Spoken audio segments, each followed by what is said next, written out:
Il existe cependant d'autres différences, telles que le mode d'action de ces médicaments. En effet, un biomédicament, à l'inverse d'un médicament classique, va agir plus spécifiquement, en ne ciblant que les cellules qui sont réellement à traiter, sans impacter les cellules environnantes. De plus, les biomédicaments étant uniquement injectables, ils rendent la vie du patient meilleure en espaçant les prises et en facilitant son administration.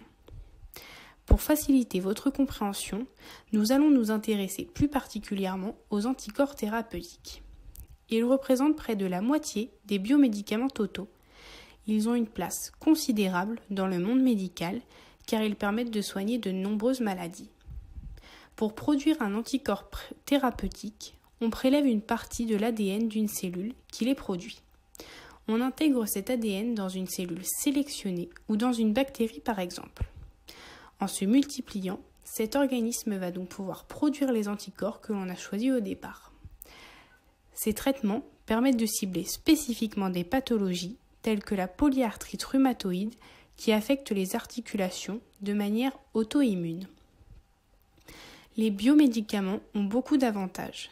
Ils ont permis d'améliorer les conditions de vie de nombreux patients et de lutter contre des maladies rares ou incurables, ce qui a offert de beaux espoirs pharmaceutiques.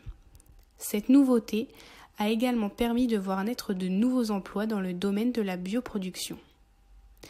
Néanmoins, il est bon à savoir que ces médicaments sont assez coûteux et demandent des essais cliniques assez longs. De plus, ils peuvent parfois être à la source de nombreux effets indésirables, tels que des allergies ou bien des tolérances à long terme, accompagnées de production d'anticorps anti-biomédicaments, ce qui les rend moins efficaces au cours du temps de vie des patients. Si on se réfère à l'exemple du traitement de la polyarthrite rhumatoïde, on a pu voir que certains patients ont pu développer d'importants risques infectieux à la tuberculose, mais aussi plus rarement à des formes de cancer. Pour conclure, nous venons de voir que ce sont des médicaments en plein essor et pourraient même avoir tendance à remplacer les médicaments classiques.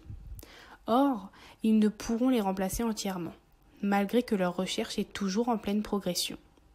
En effet, nous aurons toujours besoin de molécules chimiques pour soigner des pathologies, telles que l'aspirine pour soigner un mal de tête. Néanmoins, ils peuvent être très utiles pour des maladies qui nécessitent des traitements spécifiques, tels que des maladies rares, auto-immunes ou encore des cancers.